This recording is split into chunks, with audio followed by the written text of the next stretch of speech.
Birthday ಆದರೂ ಸರಿ, ಬೇರೆ ಯಾವುದೇ ಸ್ಪೆಷಲ್ ಡೇ ಆದರೂ ಸರಿ, ಹೆಣ್ಮಕ್ಳಿಗಂತೂ ರಜಾ ಅನ್ನೋದೇ ಇರಲ್ಲ. ಕೇಕ್ ತಂದು ಕಟ್ ಮಾಡಿಸ್ತಾ ಇದ್ರು 12 ಗಂಟೆಗೆ. ಮನೇಲಿ ಜೊತೆಲೇ ಇರ್ತೀವಲ್ಲ, ಏನು ಸರ್ಪ್ರೈಸ್ ಕೊಡೋದು ಅಂತ ಹೊಸ ಪ್ಲೇಸಿಗೆ ಕರ್ಕೊಂಡು ಹೋಗ್ತೀನಿ ಅಂತ ಹೇಳ್ತಾರೆ. ಬಟ್ ಲಾಸ್ಟ್ ಅಂತ ಕೇಳ್ತಿದ್ದೆ. ಇವತ್ತು ಆ್ಯಕ್ಚುಲಿ ಬರ್ಡೇಗೆ ಸರ್ಪ್ರೈಸ್ ಆಗಿ ಅವರು ಸರ್ಪ್ರೈಸ್ ತುಂಬ ಪ್ಲೆಸೆಂಟ್ ಆಗಿತ್ತು. ಈ ಸತಿ ಏನೂ ಇಲ್ಲ ಅಂತ ಹೇಳಿ ಯೋಚನೆ ಮಾಡ್ತಾಯಿದ್ರು ನಮ್ಮ ಮನೆಯವರು.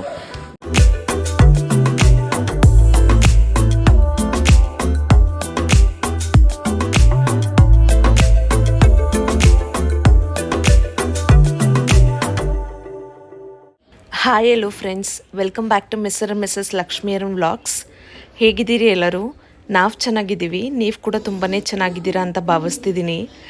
ನನ್ನ ಬರ್ಡೇ ವ್ಲಾಗ್ನ ನಿಮ್ಮ ಜೊತೆ ಶೇರ್ ಮಾಡ್ಕೊಳ್ತಿದ್ದೀನಿ. ನನ್ನ ಬರ್ಡೇ ದಿನನ ಯಾವ ರೀತಿ ಕಳೆದೆ, ನನಗೆ ಯಾವ ರೀತಿ ಸರ್ಪ್ರೈಸಸ್ ಸಿಕ್ತು, ಏನೇನು ಗಿಫ್ಟ್ಸ್ ಬಂತು ಎಲ್ಲದನ್ನು ತಿಳ್ಕೊಳ್ಳೋದಕ್ಕೆ ಪೂರ್ತಿ ವ್ಲಾಗ್ನ ನೋಡಿ. ಬರ್ಡೇ ಡ್ರೆಸ್ ಯಾವಾಗಲೂ ಸ್ಪೆಷಲ್ಲೇ. ನನಗೆ ಯಾವಾಗಲೂ ಸಿಂಪಲ್ಲಾಗಿರೋದೇ ಇಷ್ಟ. ಈ ಸರ್ತಿ ನಾನು ಆಫೀಸ್ಗೆ ಹೋಗ್ತಿಲ್ಲ ಅಲ್ವಾ, ವರ್ಕ್ ಫ್ರಮ್ ಹೋಮೇ ಮಾಡ್ತಿರೋದ್ರಿಂದ ಸರಿ ಟೆಂಪಲ್ಗೆ ಹೋಗಬೇಕು ಅಂತ ಹೇಳಿ ನಾನು ಸಲ್ವಾರ್ನ ಚೂಸ್ ಮಾಡಿಕೊಂಡೆ, ಯಾವ ರೀತಿ ಕಾಣಿಸ್ತಿದ್ದೀನಿ ಅಂತ ಹೇಳಿ. ಬರ್ಡೇ ಆದರೂ ಸರಿ, ಬೇರೆ ಯಾವುದೇ ಸ್ಪೆಷಲ್ ಡೇ ಆದರೂ ಸರಿ, ಹೆಣ್ಮಕ್ಳಿಗಂತೂ ರಜಾ ಅನ್ನೋದೇ ಇರಲ್ಲ. ಮನೆ ಕೆಲಸಕ್ಕಂತೂ ಯಾವತ್ತೂ ಬಿಡುವಿರೋದಿಲ್ಲ. ಆ್ಯಕ್ಚುಲಿ ಇವತ್ತು ಬೆಳಗ್ಗೆ ಬೇಗನೆ ಎದ್ದು ಮನೆಯಲ್ಲೆಲ್ಲ ಕೆಲಸ ಮಾಡ್ಕೊಂಡಿದ್ದೆ. ನನಗಿಂತ ಬೇಗ ಎದ್ದು ಅಮ್ಮ ಪೂಜೆಗೆಲ್ಲ ರೆಡಿ ಮಾಡಿ ಇಟ್ಟಿದ್ರು. ನನಗೋಸ್ಕರ ಅಮ್ಮ ಏನೋ ಸ್ಪೆಷಲ್ ತಿಂಡಿ ಮಾಡ್ತೀನಿ ಅಂತ ಹೇಳಿದರು. ಇವತ್ತು ಅಡುಗೆ ಮನೆಗೆ ನನಗೆ ರಜಾ, ಬೇರೆ ಎಲ್ಲ ಕೆಲಸ ಮಾತ್ರ ಮಾಡಿಕೊಂಡೆ. ಏನು ಸ್ಪೆಷಲ್ ತಿಂಡಿ ಮಾಡ್ತಿದ್ದಾರೆ ಅಂತ ಕ್ಯೂರಿಯಸ್ ಆಗಿದ್ದೆ ನಾನು. ಪೂಜೆ ಮುಗಿಸ್ಕೊಳ್ಳೋಷ್ಟೊತ್ತಿಗೆ ಅಮ್ಮ ಅಡುಗೆ ರೆಡಿ ಮಾಡ್ಕೊಳ್ತಾ ಇದ್ರು. ಪಾಪು ಮಲ್ಕೊಂಡಿದ್ದ. ಅಷ್ಟೊತ್ತಲ್ಲಿ ಎಲ್ಲ ಕೆಲಸ ಮಾಡಿ ಮುಗಿಸ್ಬಿಡೋಣ ಅಂತ ಅಂದ್ಕೊಂಡೆ. ಆದರೆ ನಮ್ಮ ಮುದ್ದು ಆಲ್ರೆಡಿ ಎದ್ದು ಅವ್ರ ಪಪ್ಪನ ಜೊತೆ ಆಟ ಆಡ್ತಾ ಇದ್ದ.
ಅಮ್ಮ ನನಗೆ ಇಷ್ಟ ಅಂತ ಸ್ಪೆಷಲಾಗಿ ಶಾವಿಗೆ ಪಾಯಸ ಮಾಡಿದರು. ಜಾಸ್ತಿ ಡ್ರೈ ಫ್ರೂಟ್ಸ್ ಹಾಕಿ ತುಂಬ ಚೆನ್ನಾಗಿತ್ತು. ಅದನ್ನೇ ನೈವೇದ್ಯಕ್ಕೂ ಇಟ್ಟಿದ್ದೆ. ಅಮ್ಮ ಅವ್ರ ಕೈಯಾರೆ ಪಾಯಸನ ತಿನ್ನಿಸಿ ನನಗೆ ಮುದ್ದು ಮಾಡಿ ಆಶೀರ್ವಾದ ಮಾಡಿದ್ರು. ಮತ್ತು ಟೋಕನ್ ಆಫ್ ಲವ್ ಅಂತ ಹೇಳಿ ಅವರು ಯಾವಾಗಲೂ ಅಷ್ಟೇ ವರ್ಷ ನನಗೆ ಕಾಸು ಕೊಡ್ತಾರೆ. ಅವರು ಎಷ್ಟು ಕೊಡ್ತಾರೆ ಅನ್ನೋದು ಮುಖ್ಯ ಅಲ್ಲ, ಅವರು ಪ್ರೀತಿಯಿಂದ ಆಶೀರ್ವಾದ ಮಾಡಿ ತಗೊಮಗಳೇ ಅಂತ ಕೊಡ್ತಾರಲ್ಲ, ಅದೊಂಥರ ಬೆಲೆ ಕಟ್ಟೋಕ್ಕಾಗದಿರೋ ಅಂಥ ಉಡುಗೊರೆ. ಆ್ಯಕ್ಚುಲಿ ನಾವೇ ಲಾಸ್ಟ್ ಜನ್ರೇಷನ್ ಅನಿಸುತ್ತೆ ಇಂಥ ಒಳ್ಳೆ ಇನ್ನೋಸೆಂಟ್ ಪೇರೆಂಟ್ಸ್ನ ಪಡೆಯೋದಕ್ಕೆ. ಯಾಕೆ ಅಂತ ಹೇಳಿದ್ರೆ 90s ಕಿಡ್ಸಿಗೆ ಎಕ್ಸ್ಪೀರಿಯನ್ಸ್ ಆಗಿರುತ್ತೆ. ನಮ್ಮ ಪೇರೆಂಟ್ಸಿಗೆ ಸರ್ಪ್ರೈಸ್ ಮಾಡೋದು ಮತ್ತು ಪಾರ್ಟಿ ಪ್ಲ್ಯಾನ್ ಮಾಡೋದು ಅದೆಲ್ಲ ಗೊತ್ತಿರಲ್ಲ. ಏನು ಅಂತ ಹೇಳಿದ್ರೆ ಮನೇಲಿ ಪೂಜೆ ಮಾಡು, ಮಕ್ಳಿಗೆ ಏನು ಇಷ್ಟನೋ ಅದು ಮಾಡಿಕೊಡು, ಮತ್ತು ಆಶೀರ್ವಾದ ಮಾಡಿ ಸ್ವಲ್ಪ ದುಡ್ಡು ಕೊಟ್ಟು ದೇವಸ್ಥಾನಕ್ಕೆ ಕರ್ಕೊಂಡೋಗು. ಇದೇ ಆ್ಯಕ್ಚುಲಿ ಒಂದು ಬೆಸ್ಟ್ ಮೆಮೊರೀಸ್ ಅಂತ ಹೇಳ್ಬೋದು. ಮತ್ತು ಸ್ಕೂಲ್ಗೆ ಹೋಗ್ತಾ ಇದ್ದಿದ್ದ ಟೈಮಲ್ಲಿ ನಮಗೆ ಯಾವ ಚಾಕ್ಲೇಟ್ ಇಷ್ಟನೋ ಅದನ್ನು ನಮಗೆ ಜಾಮಿಟ್ರಿ ಬಾಕ್ಸಲ್ಲಿ ಹಾಕಿ ಕೊಟ್ಟು ಎಲ್ಲರಿಗೂ ಹಂಚೋದಕ್ಕೆ ಕೊಡ್ತಿದ್ರಲ್ವ, ಅದೇ ಒಂದು ದೊಡ್ಡ ಸರ್ಪ್ರೈಸ್ ಅಂತ ಹೇಳ್ಬೋದು. ಬಟ್ ಈಗಿನ ಜನ್ರೇಷನ್ ಬೇರೆ ಥರನೇ ಇದೆ. ಚಿಕ್ಕ ಮಕ್ಕಳಿಂದ ಹಿಡಿದು ಎಲ್ಲರೂ ಅಷ್ಟೇ ಸರ್ಪ್ರೈಸಸ್ನ ಎಕ್ಸ್ಪೆಕ್ಟ್ ಮಾಡ್ತಾ ಇರ್ತಾರೆ. ಒಂದು ವರ್ಷ ಪುಟ್ಟದಾಗಿ ಸರ್ಪ್ರೈಸ್ ಮಾಡಿದ್ರೆ ನೆಕ್ಸ್ಟ್ ವರ್ಷ ಅದಕ್ಕಿಂತ ದೊಡ್ಡದಾಗಿ, ಇನ್ನೂ ನೆಕ್ಸ್ಟ್ ವರ್ಷ ಅದಕ್ಕಿಂತ ದೊಡ್ಡದಾಗಿ ಸರ್ಪ್ರೈಸಸ್ ಸಿಗುತ್ತೆ ಅಂತ ಎಕ್ಸ್ಪೆಕ್ಟ್ ಮಾಡ್ತಾರೆ. ನಾವು ಯಾವ ರೀತಿ ಸರ್ಪ್ರೈಸಸ್ ಪ್ಲ್ಯಾನ್ ಮಾಡಿದ್ರೂ ಸ್ಯಾಟಿಸ್ಫ್ಯಾಕ್ಷನ್ ಅನ್ನೋದೇ ಇರೋದಿಲ್ಲ, ಆ ರೀತಿ ಆಗೋಗ್ಬಿಟ್ಟಿದೆ. ಆಸೆಯೇ ದುಃಖಕ್ಕೆ ಮೂಲ ಅಂತ ಹೇಳ್ತಾರಲ್ಲ, ಆ ರೀತಿ ನಾವು ಎಷ್ಟು ಎಕ್ಸ್ಪೆಕ್ಟೇಷನ್ ಜಾಸ್ತಿ ಇಟ್ಕೊಳ್ತೀವೋ ಅಷ್ಟು ಹ್ಯಾಪಿನೆಸ್ಸು ಕಡಿಮೆ ಆಗ್ತಾ ಹೋಗುತ್ತೆ, ನಮ್ಮ ಸಂತೋಷ ಹಾಳಾಗುತ್ತೆ. ನಾವು ಎಕ್ಸ್ಪೆಕ್ಟೇಷನ್ ಕಡಿಮೆ ಇಟ್ಕೊಂಡ್ರೆ ನಮ್ಮ ಹ್ಯಾಪಿನೆಸ್ಸು ಜಾಸ್ತಿ ಆಗುತ್ತೆ. ಈ ವರ್ಷ ನನ್ನ ಬರ್ಡೇ ವೀಕೆಂಡಲ್ಲಿ ಬಂದಿತ್ತು ಮತ್ತು ಅದು ಸ್ಯಾಟರ್ಡೆ ಬಂದಿತ್ತು.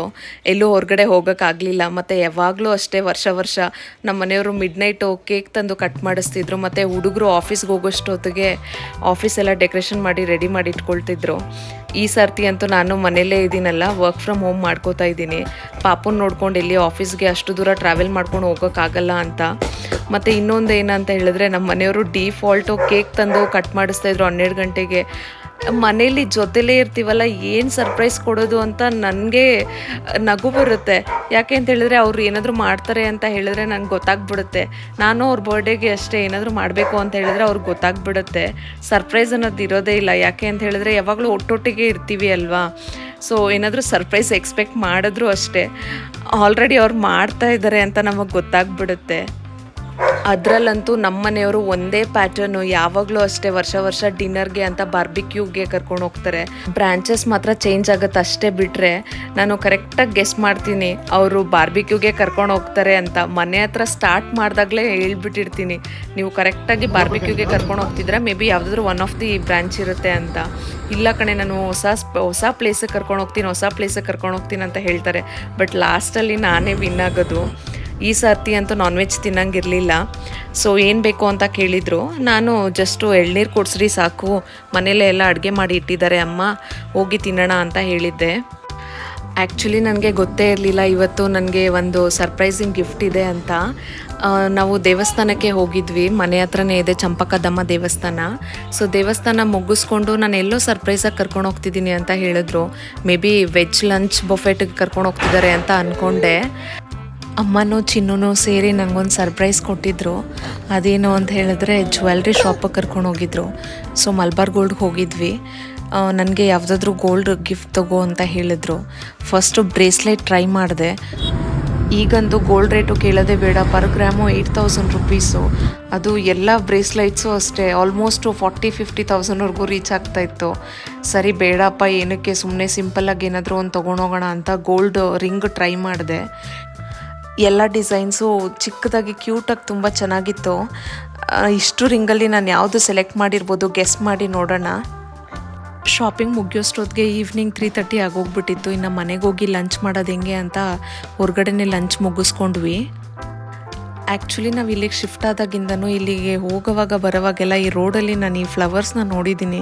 ನನಗೆ ತುಂಬ ಇಷ್ಟ ಆಗುತ್ತೆ. ಅದು ಸನ್ಫ್ಲವರ್ ಥರನೇ ಇರುತ್ತೆ ಡಿಟ್ಟೋ. ನಾನು ಯಾವಾಗ ನೋಡಿದಾಗಲೂ ಚಿನ್ನು ನನಗದು ಕಿತ್ಕೊಡ್ತೀಯಾ ಅಂತ ಕೇಳ್ತಿದ್ದೆ. ಇವತ್ತು ಆ್ಯಕ್ಚುಲಿ ಬರ್ಡೇಗೆ ಸರ್ಪ್ರೈಸ್ ಆಗಿ ಅವರು ಕರ್ಕೊಂಡೋಗಿ ನನಗೆ ಆ ಫ್ಲವರ್ನ ಗಿಫ್ಟ್ ಮಾಡಿದ್ರು. ನಾನು ಯಾವಾಗ ಕೇಳಿದ್ರು ಇಲ್ಲ ಆಗಲ್ಲ ಕಣೆ, ಅದೆಲ್ಲ ದೂರ ಇದೆ, ನಾನು ಹೋಗಲ್ಲ ಅಂತ ಇದ್ದರು. ನನ್ನ ಬರ್ಡೇ ಅಂತ ಹೇಳಿ ಅವರೇ ನನಗೋಸ್ಕರ ಕರ್ಕೊಂಡೋಗಿ ಖುದ್ದಾಗಿ ಅದನ್ನು ಕಿತ್ಕೊಟ್ರಲ್ವ. ಸೊ ಅದನ್ನು ಗಿಫ್ಟ್ ಮಾಡಿದ್ದು ನನಗೆ ಫುಲ್ ಖುಷಿಯಾಗೋಯ್ತು. ನನ್ನ ಬರ್ಡೇಲಿ ಮೋಸ್ಟ್ ಬ್ಯೂಟಿಫುಲ್ ಮೂಮೆಂಟ್ ಅಂದರೆ ಇದೆ ಅಂತ ಅನಿಸುತ್ತೆ. ನನಗಂತೂ ತುಂಬ ಖುಷಿ ಕೊಡ್ತು ಅದು. ಸೊ ಯಾರು ಕರೆಕ್ಟಾಗಿ ಗೆಸ್ ಮಾಡಿದ್ರಿ, ಇದೇ ನಾನು ಸೆಲೆಕ್ಟ್ ಮಾಡಿದ ರಿಂಗು. ಹೇಗಿದೆ ಅಂತ ಕಮೆಂಟ್ ಮಾಡಿ. ಆ್ಯಕ್ಚುಲಿ ನನಗೆ ಆ ರಿಂಗಿಗಿಂತ ಆ ಫ್ಲವರೇ ತುಂಬ ಇಷ್ಟ ಆಯಿತು. ಆ ಫ್ಲವರ್ನ ಕಿತ್ಕೊಂಬಂದು ನನ್ನ ಕೈಗೆ ಪ್ರಪೋಸ್ ಮಾಡೋ ಥರ ಕೊಟ್ರಲ್ವ, ನನಗೆ ಫ್ಲೈಯಿಂಗ್ ಮೂಮೆಂಟ್ ಥರ ಅನ್ನಿಸ್ತು.